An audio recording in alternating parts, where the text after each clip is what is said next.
Muchas teorías se han escrito acerca de la pobreza y sus causas, la mayoría de las cuales justifican una posición pasiva y cómoda frente a aquellos que viven en escasez, argumentando que cada cual es dueño de su propio destino, y por ende concluyendo en que los pobres que permanecen pobres, en cierta manera lo hacen voluntariamente.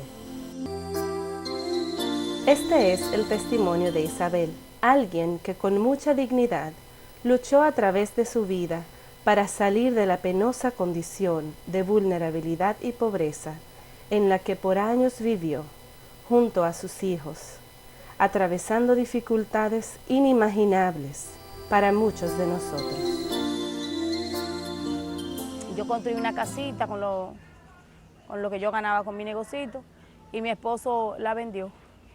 Él la vendió y yo me vine a dar cuenta cuando me fueron a sacar de la casa. Como yo no tenía papeles de la casa, pues no pude reclamar nada. Él había invadido esto aquí. Mi esposo era que tenía esto aquí invadido. Ya como yo no tenía casa, lo que tuve que hacer fue meterme aquí, no me quedó de otra. Y fue así como yo llegué al lugar. Él se casó con una señora con la que él decía que la señora le iba a ayudar a irse para afuera porque era una señora muy rica. Entonces, como él tenía que buscar papeles para poder viajar, él ese dinero lo depositó en el banco como para que le reconocieran que él tenía dinero en el banco para poder viajar. Entonces, me quedé sin casa, sin marido y sin dinero.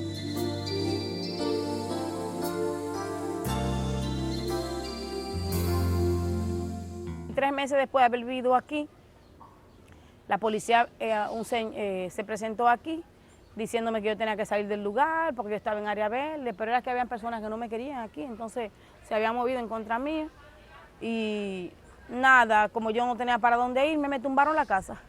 Yo me quedé a la intemperie y viví por 2 años en una casita de lona aquí en el piso. Tuvimos muchísimos encontronazos con la policía porque ellos querían que yo saliera de aquí, pero ¿para dónde me iba?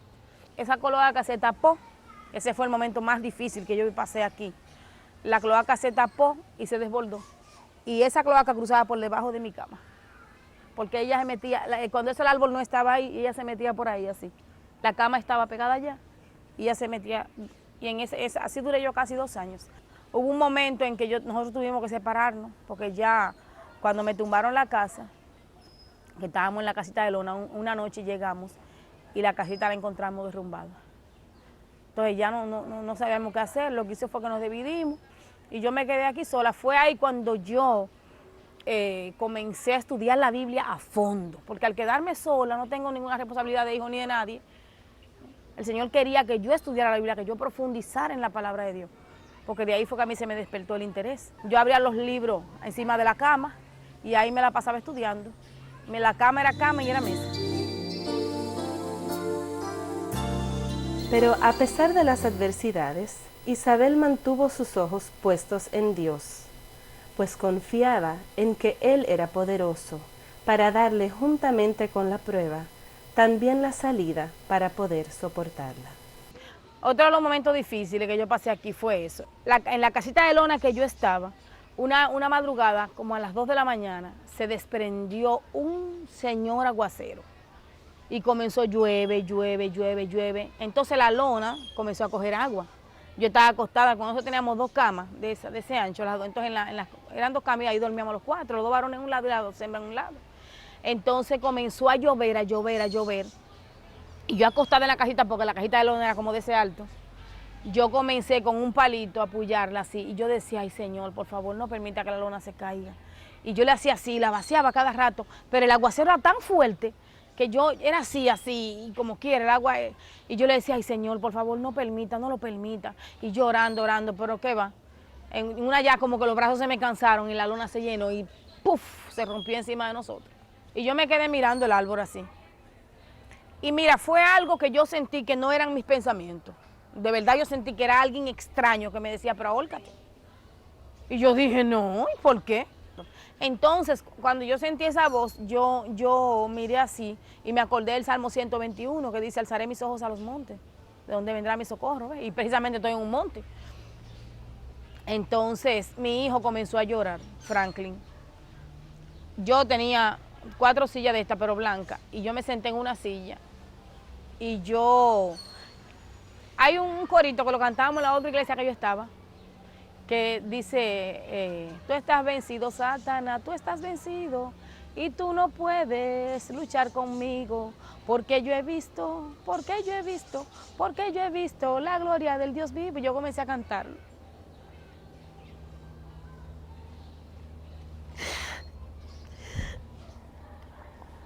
Yo comencé a cantar ese corito. Entonces, mi hijo comenzó a llorar y me dijo, oye, mami, pero tú eres la mejor, mira la situación que estamos viviendo y tú cantando. Entonces yo le dije, cállese la boca, cállese, que usted no conoce las cosas de Dios. Y usted no sabe lo que está pasando aquí, tú no sabes quién es Dios.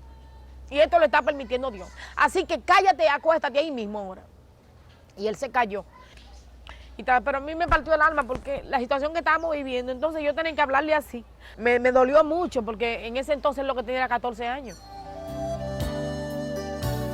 En su congregación cristiana, Isabel era una mujer callada y sencilla, que no buscaba llamar la atención de nadie.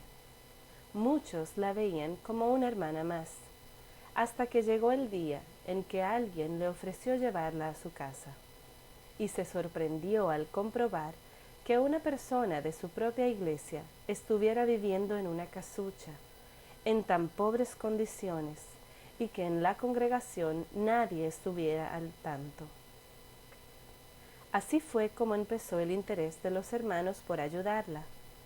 Pero su caso no era fácil, pues en la República Dominicana adquirir una casa cuesta mucho dinero y es muy difícil para cualquier persona cubrir ese costo.